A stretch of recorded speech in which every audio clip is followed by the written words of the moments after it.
So, like I said, it's a pretty exciting title. Let's go exponential. Let's see this growth. Could you tell me a little bit about it? Yeah, well, when I thought about the presentation, about the speech, I looked back. I looked back at the trends we've seen over the course of the last 1 or 2 years, and I also tried to always to look forward. So when we look back, we see that a lot of the developments we are experiencing in different markets are really on an exponential curve. Look at California. Between 2016 and 2017, the number of cars, hydrogen cars in California, more than doubled. Between 2017 and end of 2018, the number of cars in the market grew by another 70%. So I think that's pretty much exponential. Let me give you another example. Over here in Germany, the number of stations between end of 2017 and end of 2018 grew by 50%, from 40 to 60 stations, roundabout. And the amount of hydrogen being fueled grew by 100%. So it really doubled within 1 year.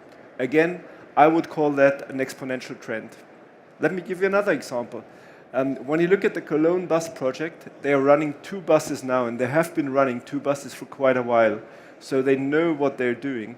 And now they're going from 2 buses over the course of the next year or so. They're going from 2 buses to 30 buses. Again, I would call that exponential growth. That's fantastic. So we've definitely, since we started seeing these types of things in the market, we have seen a ton of growth. However, especially in things like the transit sector, I mean, Cologne will be getting 60 buses, which is fantastic, but that can't represent a huge amount of the total amount of public transit sector. So what do we really need to do in order to continue to see this growth and really push it over the edge so that we start having a much bigger market share in the energy sector? Yeah, I think the other thing is really looking forward. When we look at those numbers, no matter how impressive they are in terms of growth rates, they are not yet really there in terms of total market penetration. Again, let's look at California. California has around 14.5 million passenger cars on the road.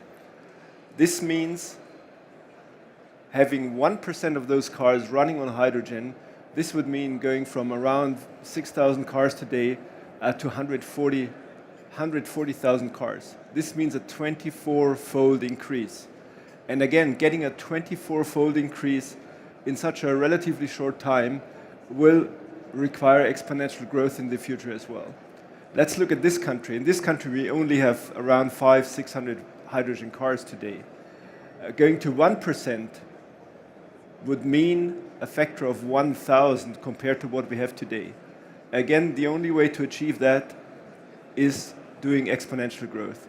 And I think everyone who contributed to the successes of the past years should be really proud of what they achieved.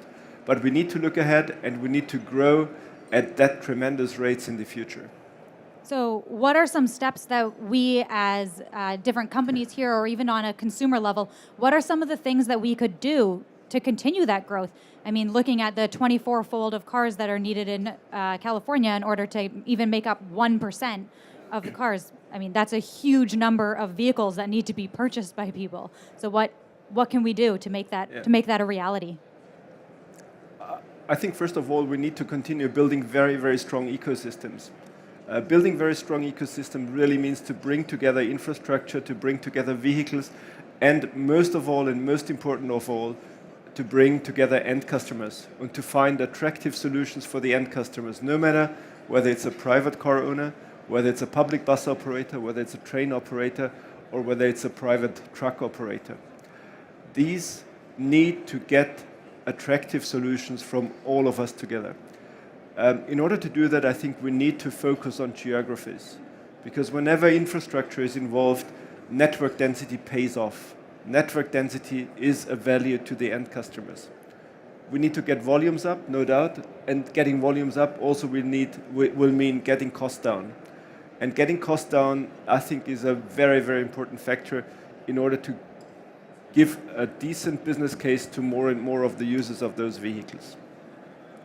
Yeah, absolutely. I recently read that something like 70% of Canadians are interested in owning an electric vehicle as their next vehicle, but that that survey that was put out doesn't match at all what we're actually seeing with what people buy. And I think that a lot of that is just a reflection of as much as we'd all love to be green and love to own that electric vehicle or specifically a hydrogen car, it's just not economically feasible for many people, which unfortunately is it's a challenge for all of us, I'm sure.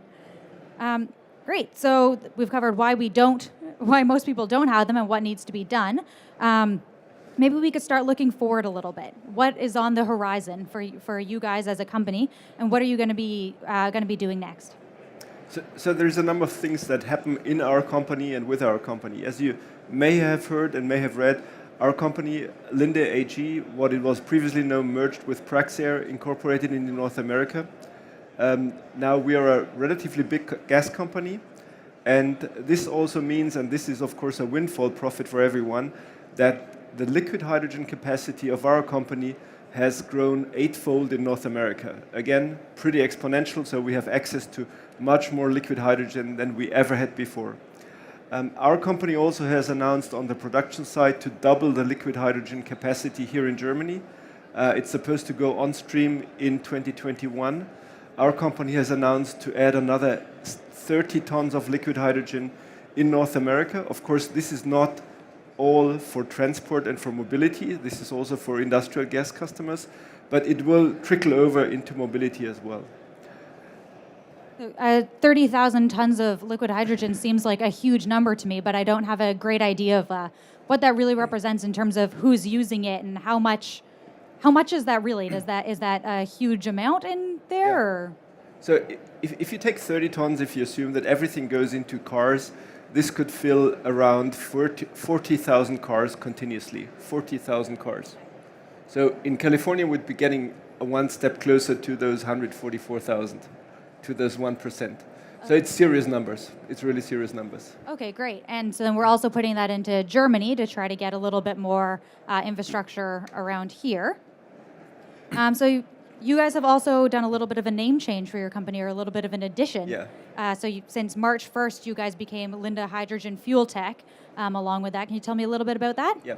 So what we've seen is, based on that growth we've seen in the past, based on the growth we see in requests and in requests for tender, requests for offers, we have decided that we really need to focus on what we're doing even more than in the past. So we have founded, and it's on here, we have founded a company, a limited company, which is called Linde Hydrogen FuelTech. It's combined the previous teams we had in that area, so we can really work on that area, and we'll be working on fueling technology for pretty much every application. Of course, again, we'll focus on the most promising ones where we think hydrogen makes most sense. And what sectors do you believe are the most promising ones that you would like to be focusing on? Of course, and that's no secret, we love transit buses. We love whatever is called back-to-base traffic, because then you can start with one station and you can already cater to a double-digit, three-digit number of vehicles. That's for us a very, very meaningful starting point. Trains also would be in that area, forklift trucks. And in the medium and long term, we're absolutely convinced that in the car market there will be a segmentation between battery cars, between hydrogen cars, and between plug-in hybrid hydrogen cars.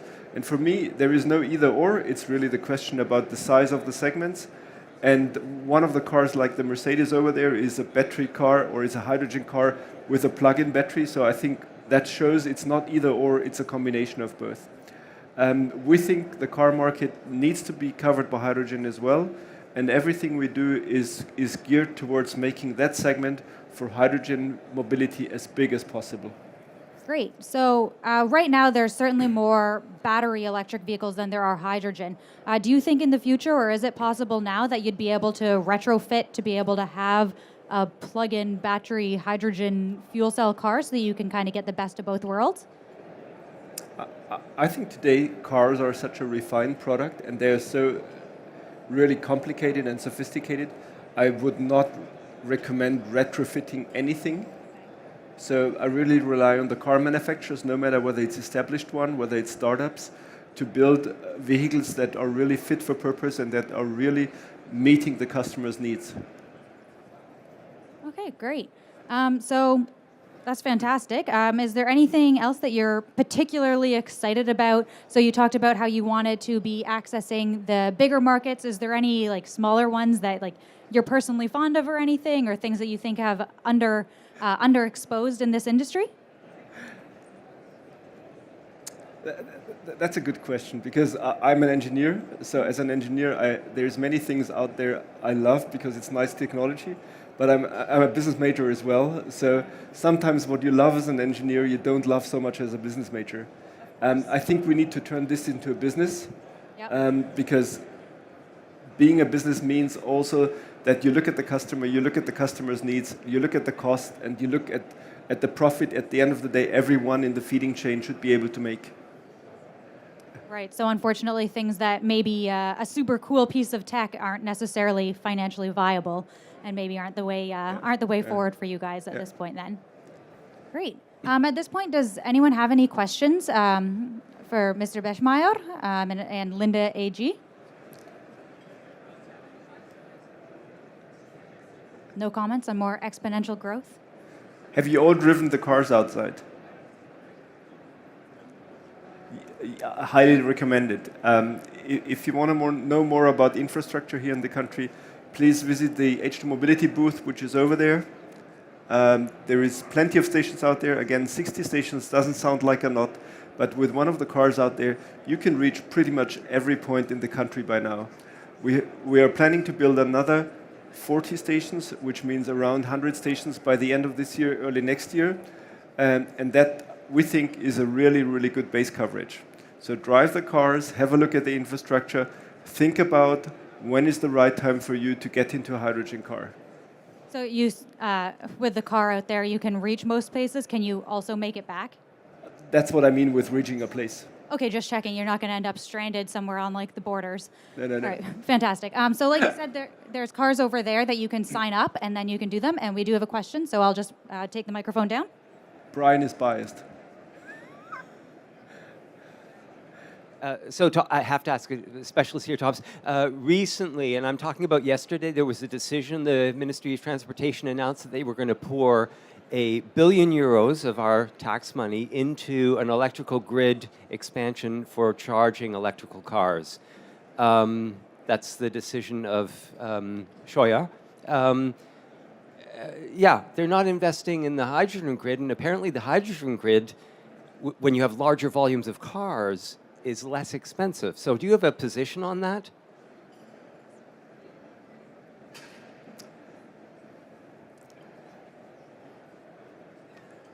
Well, I have a personal position which we can talk about over lunch or so. The real question is whether this is a wise investment for the taxpayers. We'll only know in a couple of years. My impression is that many people think battery mobility is the one-size-fits-all solution. Many car manufacturers go into battery car manufacturing. That's what we clearly see. You can get 3 different models of hydrogen cars in this country, and I think by now you can get, 40, 50, 60 different models of battery cars. What I hear when I talk to car manufacturers, it's much easier to design and build a battery car than it is to build a hydrogen car.